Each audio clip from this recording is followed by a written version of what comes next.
બનાસકાંઠા જિલ્લામાં આજે 9 ઓગસ્ટ અને 9 ઓગસ્ટ એટલે કે વિશ્વ આદિવાસી દિવસ. વિશ્વ આદિવાસી જે દિવસ છે, આ દિવસની બનાસકાંઠા જિલ્લાનો જે હળદ પોશીણા જે વિસ્તાર છે, આ વિસ્તારમાં આદિવાસી સમાજના જે લોકો છે, આ લોકો દ્વારા જે વિશ્વ આદિવાસી દિવસ છે તેની ઉજવણી કરવામાં આવી છે અને આ ઉજવણીના ભાગરૂપે મોટી સંખ્યામાં જે આદિવાસી સમાજના જે લોકો છે એ લોકો જોડાયા છે. તમને સીધા દ્રશ્યો જે પ્રકારે જે હળદ પંથક છે, હળદ પંથકમાં જે અમીરગઢ વિસ્તારના જે ધારાસભ્ય છે, દાંતાના ધારાસભ્ય છે, કાર્તિક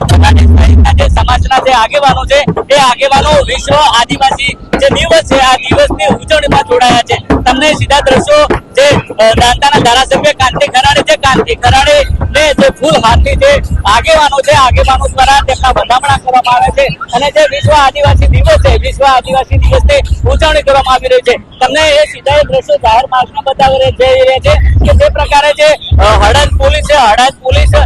દ્વારા ચાંપતો પોલીસ બંદોબસ્ત ખડકી દેવામાં આવે છે અને રેલી સફળ બને તે માટે પોલીસ દ્વારા જે ખડકલો ખડકી દેવામાં આવ્યો છે અને આખરે જે જાહેર માર્ગ છે, જાહેર માર્ગ ઉપર જે આદિવાસી જે યુવાનો છે, જે વડીલો છે, પોતાના રંગ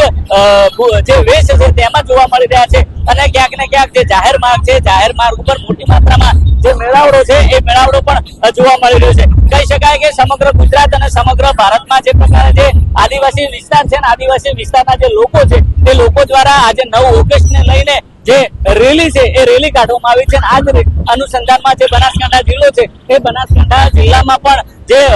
જે દાંતાનો જે વિસ્તાર છે, આ વિસ્તારમાં આજે વિશ્વ આદિવાસી દિવસની જે ઉજવણી છે એ ઉજવણી કરવામાં આવી છે અને આ ઉજવણીમાં મોટી સંખ્યામાં જે આદિવાસી સમાજના લોકો છે, જે વડીલો છે, જે યુવાનો છે તે જોડાયા છે. સમગ્ર આજે વિશ્વ આદિવાસી દિવસના નિમિત્તે આ વિસ્તારમાંથી એક આદિવાસી વર્કર તરીકે હું વિશ્વ આદિવાસી દિવસના સૌએ દીકરા દીકરીઓને સૌથી પહેલાં તો શુભકામનાઓ પાઠવું છું ને વિશ્વ આદિવાસી દિવસ નિમિત્તે એના જ આધાર ઉપર દીકરા દીકરીઓને યુવાન દોસ્તોને વિનંતી કરું છું, કાયમી માટે આપણી એકતા કાયમી માટે જળવાઈ રહે, આપણી સંસ્કૃતિ જળવાઈ રહે, જલ જંગલ જમીનના અધિકારો આપણે મૂળ નિવાસી છીએ એટલા માટે હચવાઈ રહે. આ વિસ્તારના એક વર્કર તરીકે, આગેવાન તરીકે સૌને ઉજાગર કરું છું, આપણો અધિકાર, આપણી સંસ્કૃતિ હર હંમેશા માટે જળવાઈ રહે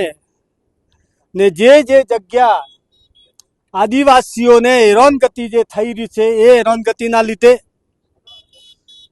હું કરતાને વિનંતી કરી રહ્યો છું કે આદિવાસીઓ ઉપર જે અત્યાચાર થઈ રહ્યો છે, ડગલે ને પગલે ગમે તે ઓથાય સંપૂર્ણ રીતે આદિવાસીઓ મૂળ નિવાસી છે અને એમના ઉપર જે ત્રાપ મારવામાં આવે છે એ ત્રાપ ના મારવામાં આવે એવી વિનંતી કરી રહ્યો છું. દિનેશ ઠાકોર, નવજીવન ન્યૂઝ, બનાસકાંઠા.